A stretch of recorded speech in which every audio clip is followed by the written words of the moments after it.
কটূক্তি করেছে কুলাঙ্গার। এই কুলাঙ্গার আমাদের ইসলামকে নিয়ে কটূক্তি করেছে। জুলাইয়ের যুদ্ধরা যতক্ষণ বেঁচে আছে ততক্ষণ এই অঞ্চলে আওয়ামী লীগ পুনর্বাসন হওয়ার সুযোগ নেই। আওয়ামী লীগ ফিরতে হলে আমাদেরকে শহীদ করার পরে আওয়ামী লীগ ফিরতে হবে। আমরা বেঁচে থাকতে আওয়ামী লীগ নো মোর।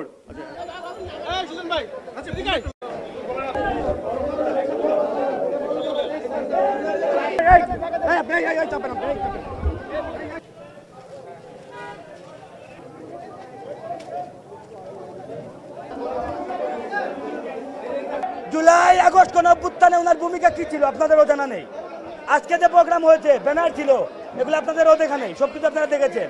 অতএব এইসব বিষয় নিয়ে উনি কে, উনার পরিচয় কি, উনি কোন ধরনের লোক, এগুলো তো যথেষ্ট আপনাদের জানা আছে। নতুনভাবে এই ফ্যাসিস্টের দূষর খুনি হাসিনার যে দিল্লির প্রেসক্রিপশন এখানে আওয়ামী লীগ পুনর্বাসন করার ঠিকাদারি নিয়েছে, তার ব্যাপারে আমাদের কোনো আপোষ নেই। প্রশাসন যেই সিদ্ধান্ত নেবে, অপরাধীর একটাই পরিচয়, সে অপরাধী। খুনিদের একটাই পরিচয়, সে খুনি। ইসলাম নিয়ে আমাদের ইসলাম নিয়ে কটূক্তি করেছে কুলাঙ্গার। এই কুলাঙ্গার আমাদের ইসলামকে নিয়ে কটূক্তি করেছে। আমি 16 জুলাই বলেছি এই সরকারের পতন চাই। বৈষম্য বিরোধী আন্দোলন যারা করছে আমি তাদেরকে 100% সমর্থন করি। কিসের মাধ্যমে? হ্যাঁ, কিসের মাধ্যমে আপনি বলেছেন? বিবিসি শুনে দেখেন। আমি কোনোদিন, আমাকে বলা হয়েছে যে মুক্তিযোদ্ধারা আসার উদ্দেশ্য কি? হ্যাঁ, এখানে আসার উদ্দেশ্য কি? আমার উদ্দেশ্য ইনফরমেশন দিছে কি? আসতে বলছে কে? আসতে বলছে যেটাই খান বদনা মাহমুদুর রহমান।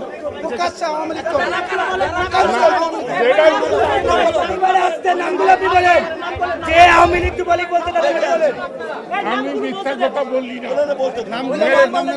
আমার যাই পরিণতি হোক আমি তো বললাম। আমাদের ভাইদেরকে আহত করেছে, তারই প্রেক্ষিতে আমরা এসে আওয়ামী লীগের বেশ কয়েকজন নেতাকর্মীকে, একে চিনেন, সে হচ্ছে বঙ্গবীর কাদের সিদ্দিকী। সে হচ্ছে আওয়ামী লীগের একজন এমপি মন্ত্রী ছিল। সে এখানে অতিথি হিসাবে আছে। সে আওয়ামী লীগকে এলাকায় আওয়ামী লীগকে পুনর্বাসন করার জন্য সে ঠিকাদারি নিয়েছে।